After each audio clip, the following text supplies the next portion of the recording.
এই মেশিনটাকে দেখলে মনে হবে যেন একটা দৈত্য মাটির সাথে যুদ্ধ করছে। জুম লায়ন নামের এই রোটারি ড্রিল মেশিনটি মাটির গভীরে ফাউন্ডেশনের জন্য বিশাল গর্ত তৈরি করে। এটা এমন সব জায়গায় ব্যবহার হয় যেখানে তৈরি হয় বিশাল ব্রিজ, হাইওয়ে কিংবা বহুতলা ভবন। এই মেশিনের ওজন প্রায় 72 টন, যা একটা ট্রেনের বগির চেয়েও ভারী। সামনে রয়েছে একটি বিশাল ঘূর্ণয়নশীল ড্রিল, যা দিয়ে এটি মাটির 68 মিটার গভীর পর্যন্ত ড্রিল করতে পারে। এর ইঞ্জিন এতটাই শক্তিশালী যে শক্ত মাটিকেও সহজে ফুটো করে ফেলে। জানলে অবাক হবেন, বিশ্বের বড় বড় মেগা প্রকল্পে এই ধরনের ড্রিল মেশিন ব্যবহার হয়। যেমন বাংলাদেশে পদ্মা সেতুর পাইলিং এর জন্য এই ধরনের প্রযুক্তি ব্যবহার হয়েছিল। এটা হলো পৃথিবীর সবচেয়ে বড় এবং শক্তিশালী মোবাইল ক্রেন। এই বৃত্তাকার যন্ত্রটি 4000 টন পর্যন্ত ওজন তোলার ক্ষমতা রাখে।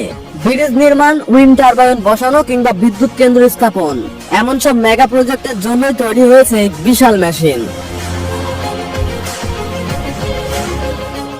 এর 105 মিটার লম্বা টেলিস্কোপিক বুম আর অল্টারেন চাকা এটিকে যে কোনো দুর্গম জায়গায় চলাচলের উপযোগী করে তোলে। সমুদ্র পৃষ্ঠে ভেসে থাকা এটি এক দৈত্য, যার শক্তি ও ক্ষমতা কল্পনাকেও হার মানায়। এটাই heavy lift semi submersible crane ship. এই জাহাজ সহজে উত্তোলন করতে পারে হাজার হাজার টন ওজনের ডুবে যাওয়া জাহাজ, সাবমেরিন কিংবা তেল রিগের মতো বিশাল কাঠামো। এই জন্য একে বলা হয় সমুদ্রের ক্রেন।